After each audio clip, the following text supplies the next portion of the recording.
لال شہباز قلندر 1177 عیسوی تا 1274 عیسوی، جن کا اصل نام سید عثمان مروندی تھا، سندھ میں مدفون ایک مشہور صوفی بزرگ ہیں۔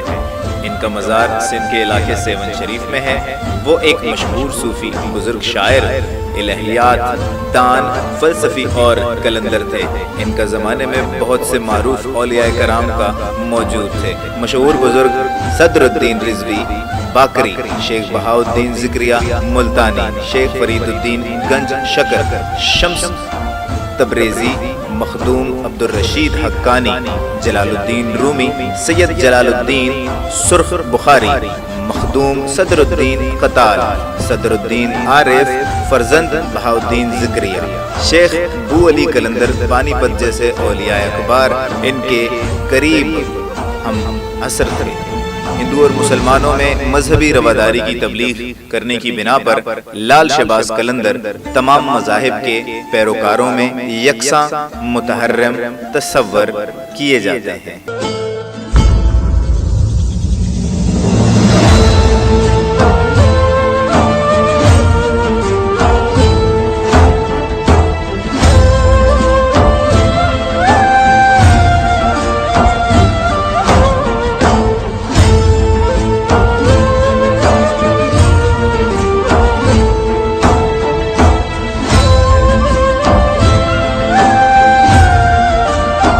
چونکہ ان کا خرچہ تابدار یاقوت رنگ کا ہوا کرتا تھا، اس لیے انہیں لال ان کی خدا پرستی اور شرافت کی بنا پر شہباز اور قلندرانہ مزاج و انداز کی بنا پر قلندر کہا جانے لگا۔ برصغیر کے تمام ممالک، بھارت، پاکستان، افغانستان اور بنگلہ دیش میں انتہائی مشہور صوفی گیت تمادم مست قلندر میں لال شہباز قلندر ہی کی تعلیمات کو پیش کیا گیا ہے۔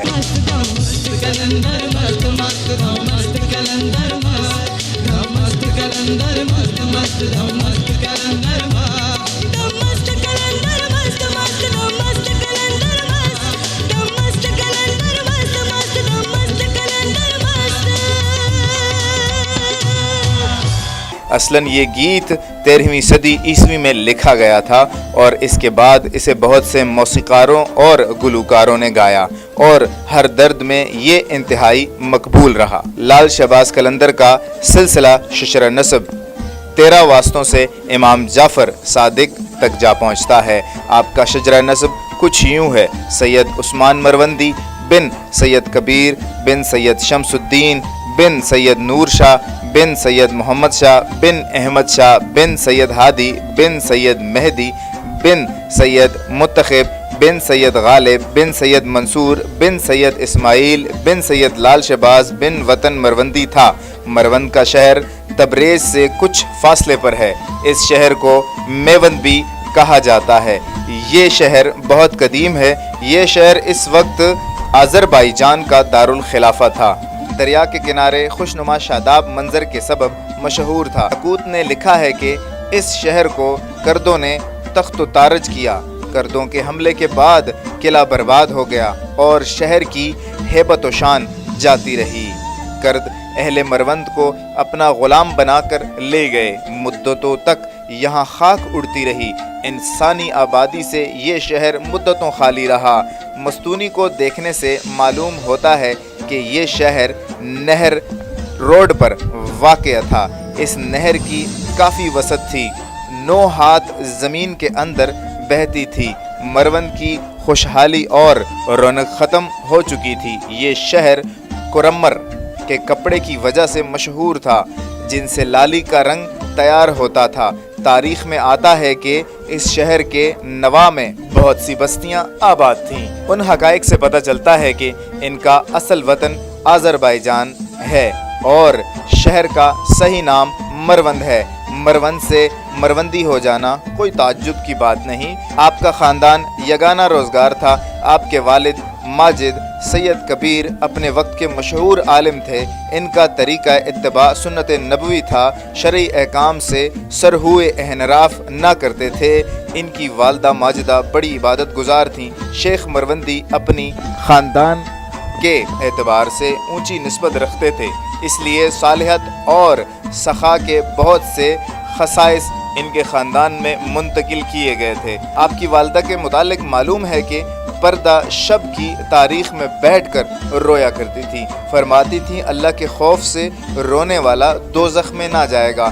ان کی ذات خشیت الہی کا سرچشمہ تھی، رات کا اکثر حصہ عبادت میں گزارتی تھیں۔ اس ماں کی گود کا لال جذب و جلال کے جوہر بن کر جب سیون پہنچا تو سلطان شاہ حاکم سرند کی یہ صاحبزادی اپنے شوہر سید کبیر کے جذبہ و تصرف کی تاثیر سے اپنے وقت کی زاہدہ اور عابدہ خاتون کہلائیں۔ آپ کا چہرہ انور پر لال رنگ کے قیمتی پتھر لال کی مانند سرخ کرنیں پھوٹتی تھیں اور سرخ کپڑے زیب تن کرنے کی وجہ سے آپ کا لقب لال ہوا۔ شہباز کا لقب امام حسین نے ان کی والدہ کو پیدائش سے پہلے بطور خوشخبری کے عطا کیا کہ تمہیں اپنے نانا سے عطا ہوا تھا، اس وجہ سے شہباز لقب ہوا، اور اس سے مراد ولایت کا اعلیٰ مقام ہے۔ عثمان بن کبیر المعروف شہباز قلندر تعلیمی ابتدائی طور پر حسب معمول اسلامی بنیادی اصولوں کے تحت تھی۔ شہباز قلندر نے محض 7 سال کی عمر میں ہی قرآن پاک حفظ کر لیا۔ قرآن مجید حفظ کرنے کے بعد آپ نے بہت ہی قلیل عرصے میں مرجع عربی و فارسی علوم میں بھی مکمل دسترس حاصل کر لی۔ بچپن میں ابتدائی منزلیں باپ کے سائے میں گزاریں۔ آپ کے والد مشائخ تبریز میں بڑا درجہ رکھتے تھے، ان کی نگرانی میں آپ کی نشو و نما ہوئی اور آپ تعلیم و تربیت کا اہتمام ہوا۔ اہل علم باپ کی وجہ سے حافظ عثمان کو اہل اللہ کی صحبتیں بچپن سے میسر آئی تھیں۔ اس طرح فیض و برکات اور علم دین کے گہرے نقش ان کے لوح دل پر ثبت ہوئے۔ وقت آیا کہ ایمان و یقین کی ایسی دولت ہاتھ آئی کہ فکر و تحریک کا ان پر دروازہ کھل گیا۔ بچپن میں ایسی مجالس میں شریک ہوئے تھے جن میں موت اور قیامت کا منظر یاد کیا جاتا اور قرآن کی ان آیات کی تلاوت کی جاتی۔ مومنو، اسلام میں پورے پورے داخل ہو جاؤ اور شیطان کے پیچھے نہ چلو، وہ تو تمہارا صریح دشمن ہے، جن کا تعلق حشر و جزا اور سزا سے ہے۔ لوگوں کا حال عجیب ہوتا، آنکھوں سے آنسو بہتے، نفس کا مصاحبہ کرتے اور فضا میں استغفار سے گونجتی تھیں۔ نیکی اور راست بازی بچپن میں ان کا شعار بن گئیں۔ علم حاصل کرنا بہت شوق تھا اور تحقیق و تجسس کی طرف طبیعت بہت زیادہ راغب تھی۔ آپ مروند موجودہ افغانستان کے ایک درویش سید ابراہیم کبیر الدین کے بیٹے تھے۔ ان کے اجداد نے عراق سے مشہد المقدس یعنی ایران ہجرت کی، جہاں کی تعلیم مشہور تھی۔ بعد ازاں مروند کو ہجرت کی۔ آپ کو اس دور میں غزنوی اور غوری سلطنتوں کا مشاہدہ کرنے کا موقع ملا اور آپ نے اسلامی دنیا کے لاتعداد سفر کیے، جس کی وجہ سے آپ نے فارسی، عربی، ترکی، سندھی، سنسکرت میں ایسی مہارت حاصل کر لی۔ آپ روحانیت کے اعلیٰ درجے پر فائز تھے اور مسلمانوں کے علاوہ ہندو بھی بڑی عزت تھی۔ آپ کو اس دور میں غزنوی اور غوری سلطنتوں کا مشاہدہ کرنے کو ملا۔ آپ نے اسلامی دنیا کی لاتعداد سفر کیے، جس کی وجہ سے آپ نے فارسی، عربی، ترکی، سندھی اور سنسکرت میں مہارت حاصل کی۔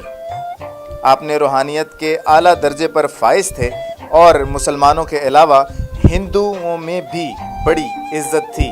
آپ سرخ لباس پہنتے تھے، جس کی وجہ سے انہیں لال کہا جاتا تھا۔ اس کے علاوہ انہیں جھولے لال بھی کہا جاتا تھا۔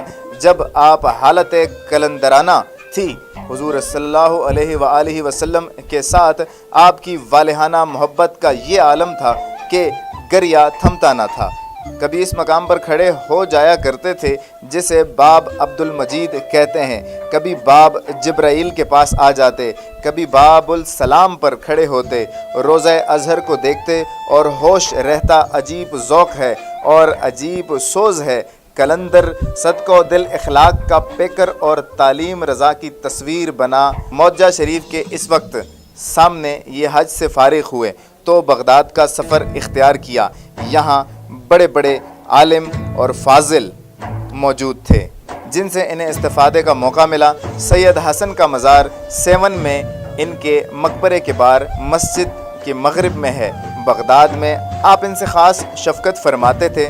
غیاث الدین بلبن کا بیٹا خان شہید سلطان محمد آپ کا بے حد عقیدت مند تھا۔ خان شہید کی بڑی آرزو تھی کہ آپ ملتان میں قیام فرمائیں اور اس کے لیے اس نے ایک خانقاہ بھی بنوانا شروع فرمایا۔ پھر بھی آپ کبھی کبھی خان شہید کے پاس جاتے اور شیخ صدر الدین عارف کی مجالس سما میں شریک ہوتے تھے۔ آپ سیر و سیاح کرتے ہوئے بو علی قلندر کی خدمت میں پہنچے۔ انہوں نے آپ سے فرمایا کہ ہند میں 300 قلندر موجود ہیں، بہتر یہ ہے کہ آپ سندھ تشریف لے جائیں۔ ان کے مشورے کے مطابق آپ نے سندھ میں پہنچ کر سیوستان میں قیام فرمایا۔ اتفاقاً سیوستان میں آ کر آپ جس محلے میں مقیم ہوئے کسی عورتوں کا تھا۔ اس عارف بالا کے قدوم میمنت لزوم کا پہلا اثر یہ تھا کہ وہاں زناکاری اور فحاشی کا بازار سرد پڑ گیا۔ نیکی اور پرہیزگاری کی طرف قلوب مائل ہوئے اور زانیہ عورتوں نے آپ کے دست حق پر توبہ کی۔ مخدوم شباز قلندر نے سیوستان میں رہ کر بگڑے ہوئے لوگوں کو سیدھے راستے پر لگایا، ان کے اخلاق کو سنوارا، انسانوں کے دلوں میں نیکی اور سچائی کی لگن پیدا کی اور دوسروں کے ساتھ محبت اور پیار سے رہنا سکھایا۔ آپ تقریباً 6 سال تک سیوستان میں رہ کر اسلام کا نور سندھ میں پھیلاتے رہے۔ ہزاروں لوگوں نے آپ کے دل سے ہدایت پائی اور بہت بھٹکے ہوئے لوگوں کا رستہ اللہ سے جوڑا۔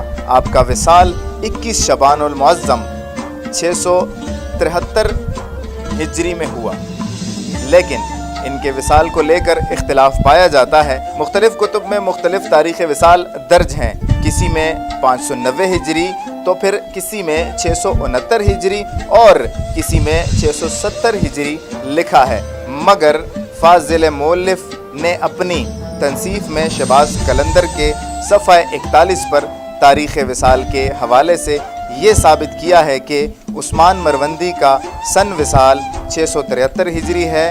اس سلسلے میں فاضل مؤلف نے ایک شعر بطور ثبوت پیش کیا ہے جو روضہ قلندر پاک کی دیوار پر لکھا ہے۔ ان کا مزار سندھ کے شہر سیون شریف میں ہے۔ یہ سندھی تعمیر کا اعلیٰ نمونہ ہے اور 1356 عیسوی میں تعمیر ہوا۔ اس کا اندرونی حصہ 100 مربع گز کے قریب ہے۔ ان کا سالانہ عرس اسلامی تقویم کے مطابق 18 شعبان المعظم کو ہوتا ہے۔